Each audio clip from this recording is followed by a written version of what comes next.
नमस्कार, मैं प्रोफ़ेसर अमिताभ बनर्जी। मैं एक महामारी विशेषज्ञ हूँ, पब्लिक हेल्थ में रहा हूँ और 40-50 साल से मॉडर्न मेडिसिन प्रैक्टिस में रहा हूँ। और अभी थोड़े दिन से, कुछ सालों से थोड़े मेरे दोस्त, पहचान के लोग, यहाँ तक कि मैं रिसर्च मेथोडोलॉजी के भी क्लासेस लेता हूँ और मेरा थोड़ा बहुत संपर्क हुआ है, जो कि हमारे पुराने ट्रेडिशनल मेडिसिन जिसको कहते हैं। जैसे मैं आयुर्वेदा कॉलेज में क्लासेस 20 साल से ले रहा हूँ, रिसर्च मेथोडोलॉजी का या रिसर्च का, तो हमको उनके साथ भी कई बार हमारा इंटरैक्शन में, तो नेचुरोपैथ के साथ भी हमारा इंटरैक्शन हुआ है और कई चीज़ें हमने देखा है। मेरे को बड़ा इसमें काफ़ी कुछ कॉमन लिंक्स भी मिल रहे हैं, क्योंकि मॉडर्न मेडिसिन के बैकग्राउंड में जो हम एडवांटेज है कि अभी research cellular level, molecular level में क्या हो रहा है, और जो ट्रेडिशनल मेडिसिन में बहुत पुराना हमारा जो है, 2500 साल पुराना, उसमें भी कई चीज़ें दिए हुए हैं जिससे कि हेल्थ बेनिफिट्स है। पर्टिकुलरली आपके जो प्लांट बेस्ड है या फ्रूट बेस्ड है या वेजिटेबल बेस्ड है, तो इसमें उन टाइम लोगों के पास इतना ये नहीं था। जो भी हमारे गुरु लोग थे, चरक, सुश्रुता या जो भी पुराने हमारे आयुर्वेद के जो मास्टर्स थे, उनका बहुत स्ट्रॉन्ग ऑब्जर्वेशंस थे। और हमारा देश में काफ़ी बोटैनिकल बायो डाइवर्सिटी है, तरह-तरह के प्लांट्स हैं, तरह-तरह के ट्रॉपिकल कंट्री, तरह-तरह के फ्रूट्स हैं, वेजिटेबल्स हैं, और उससे काफ़ी हेल्थ बेनिफिट्स के बारे में उन्होंने लिखे हैं। जैसे आपने देखा होगा हल्दी के बेनिफिट्स और कुरकुमिन के बेनिफिट्स है या फ्रूट्स के बेनिफिट्स। और अभी तक हमको क्या है कि उनको भाई ऐसे ही ये है, इसमें ज़्यादा कोई सीरियसली नहीं लेते थे हमारे पर्टिकुलरली मॉडर्न मेडिसिन वाले। पर कुछ सालों से अभी रिसर्च आ रहा है, जो पता चल रहा है कि काफ़ी कुछ ये है जिसमें कि साइंटिफिक बेसिस है। तो उसमें से एक सबसे ज़्यादा कुछ सालों से, 20-30 साल से जो रिसर्च है, मेडिकल टेक्स्ट बुक्स में भी जो आ रहे हैं कि कुछ एंटीऑक्सीडेंट्स कहते हैं, एंटीऑक्सीडेंट्स, वो उसके एंटीऑक्सीडेंट्स के काफ़ी हेल्थ बेनिफिट्स पता चल रहे हैं। यहाँ तक कि एंटीऑक्सीडेंट्स के for prevention of cancer, cancer cure, prevention of cancer, इसमें इन्होंने काफ़ी कुछ ऐसे एंटी एजिंग, एज रिलेटेड हमको काफ़ी डिजेनरेशन होते हैं। हमारे को डीएनए डैमेज होता है, सेल डैमेज होते हैं, हमारे बॉडी फंक्शंस कमज़ोर हो जाते हैं। क्रॉनिक डिजीज़ में, इन्फ्लेमेटरी डिजीज़ेज़, इन्फ्लेमेशन हो जाता है। जैसे लोग क्रॉनिक डिजीज़ में आर्थराइटिस होता है, जोड़ों में, इसमें स्किन के क्रॉनिक डिजीज़, यहाँ तक कि आपके हार्ट इज़ ऑल्सो रिलेटेड, जो हार्ट अटैक्स होते हैं वो भी इन्फ्लेमेटरी प्रोसेस से एग्रेवेट होते हैं। तो क्रॉनिक इन्फ्लेमेशन ट्रिगर हो जाते हैं। तो एंटीऑक्सीडेंट्स का हमारा का इन्फ्लेमेशन क्या है, बॉडी का एक प्रकार से ओवर रिएक्शन है। आपका extra blood flow, extra chemicals release होते हैं जो कि डैमेजिंग होते हैं। तो एंटीऑक्सीडेंट्स का क्या है, इसका ये क्या है, ग्रुप ऑफ कंपाउंड्स है, ये न्यूट्रिएंट्स है। कुछ तो ऐसे जो है, कुछ तो हमको मालूम होते थे, जैसे पहले the importance of antioxidants place in today's science, तो ये कई ऐसे इन्होंने आइडेंटिफाई किए, कुछ मॉलिक्यूल्स आइडेंटिफाई किए हैं। उनमें से कुछ तो अपने को मालूम है कि विटामिन ए है, विटामिन सी है, particularly vitamin C is a strong antioxidants.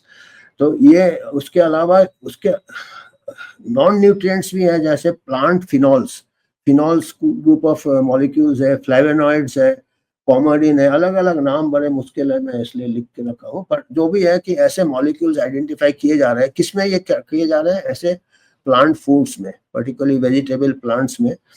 और बट इसमें भी काफ़ी है, आपका जो हल्दी का है, कुरकुमिन जिसको कहते हैं, कुरकुमिन, उसमें भी काफ़ी एंटीऑक्सीडेंट्स है। अब एंटीऑक्सीडेंट्स क्या है, कैसे काम करता है, इसके बारे में थोड़ा मैं बता रहा हूँ।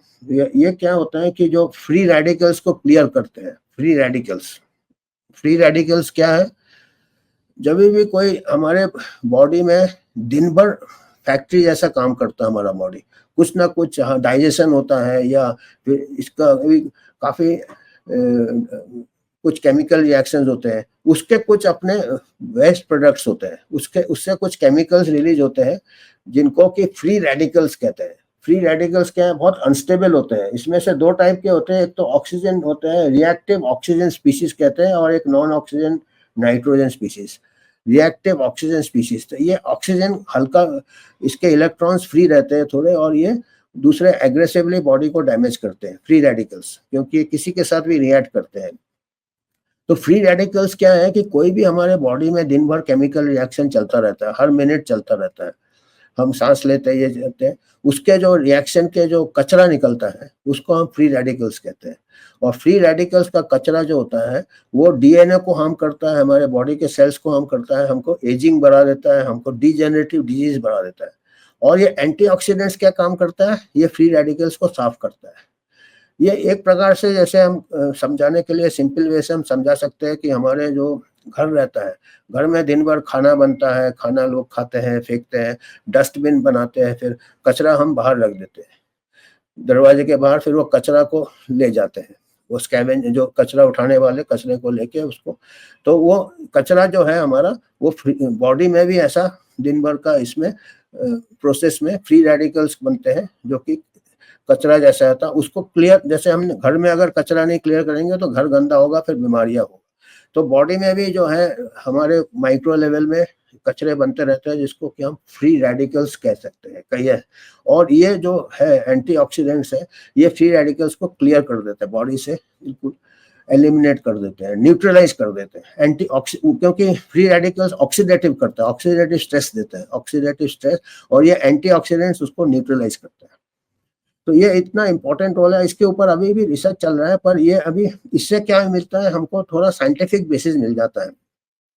अभी मेन है अभी एंटीऑक्सीडेंट्स किस फ्रूट्स में क्या सोर्स क्या है, तो मोस्टली ये क्या है, मोस्टली ये प्लांट बेस्ड है। ये देखिए, ये पूरे जो प्लांट्स दिए हैं नेचुरल प्लांट्स है, और जैसे सबसे ज्यादा आपके जितने कलर्ड, जितना dark coloured fruits and plants होंगे उसमें ऑक्सीडेंट्स मात्रा ज्यादा रहता है। जैसे बेरीज होते हैं, ब्लू बेरीज, फिर आपके ऑल फ्रूट्स में, आपके कलर्ड फ्रूट्स में स्ट्रॉबेरी हुआ, ये आपका ग्रेप्स हुआ, और ये अनार जिसको कहते हैं, और नट्स वगैरह। ये देखिए, ये आप जितना वाइड वैरायटी ऑफ फ्रूट्स आप लेंगे, and wide variety of fruits लेंगे, और डाइवर्सिटी आपका जितना डाइटरी, इसको मेजर करना बहुत मुश्किल है, क्योंकि अभी भी रिसर्च चल रहा है।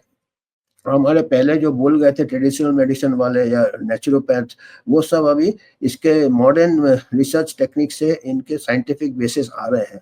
तो ऐसा एक टाइम आएगा कि दोनों एक ही दिशा में जाएंगे, प्रोवाइडेड फार्मास्यूटिकल कंपनी बीच में ना है। क्योंकि अभी क्या किया है, अभी देखिए हमारा रिसर्च अभी बहुत ही प्रिलिमिनरी है।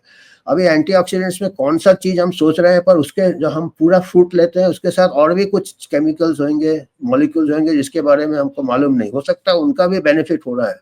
तो आप डाइवर्सिटी, जो फ्रेश फ्रूट लेंगे, फ्रेश वेजिटेबल्स लेंगे। अभी क्या है, फार्मा कंपनी न्यूट्रास्यूटिकल्स बना देता है कि भाई चलो ये ओमेगा 3 है तो इसका हम ये एंटीऑक्सीडेंट है, ये है तो इसका हमने कैप्सूल बना दिया, कैप्सूल, फिर मार्केटिंग चालू हो जाता है।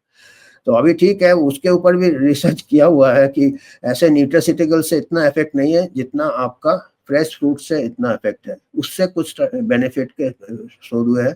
अभी लोग उसको मार्केट करके कैप्सूल फॉर्म में कर देते हैं, तो उसको फिर, तो आइडिया यह है कि अभी जो हमारा ये, इसलिए हम मैसेज देना चाहते हैं कि आप जो नेचुरल फॉर्म में जितना लेंगे उतना ज्यादा, लोग सोचते कैप्सूल में बिल्कुल तगड़ा निचोड़ है, अब वो निचोड़ क्या है, उसका होगा जिस चीज का शायद थोड़ा इफेक्ट होगा, मेन चीज शायद फ्रूट में छूट जा रहा है, क्योंकि अभी तक रिसर्च कंप्लीट नहीं है कि और भी कुछ शायद मॉलिक्यूल्स निकलेंगे।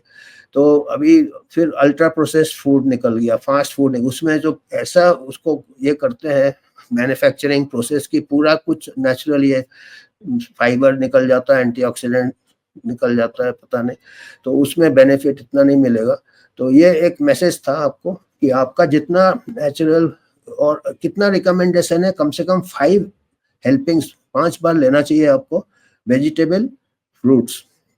एक तो टमाटर में लाइकोपीन होता है, वो भी एंटीऑक्सीडेंट है, कैंसर वैंसर में भी प्रिवेंट करते हैं, क्योंकि ये फ्री रेडिकल से ही कैंसर होता है। ये जो सेल्स होते हैं ना, एबनॉर्मल सेल्स, भी इम्यून सिस्टम क्लियर करते हैं, और फ्री रेडिकल्स सेल्स को डिजेनरेट करते हैं, दे सॉर्ट ऑफ ट्रिगर करते हैं कैंसर को।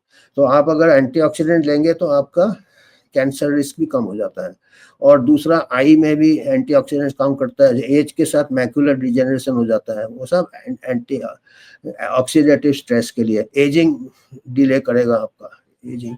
तो ये सब 5 हेल्पिंग्स होने चाहिए। एक हेल्पिंग 70 ग्राम का, 70 ग्राम फ्रूट्स या वेजिटेबल्स, कुक्ड वेजिटेबल्स भी चलेगा, बल्कि कुछ कुछ चीजें कुक करने से उसका न्यूट्रिटिव वैल्यू बढ़ जाता है। टोमेटो वगैरह, लाइकोपिन, वो कच्चा टोमेटो से टोमेटो कुक करके उसको कुछ ज्यादा उसमें फायदा रहता है।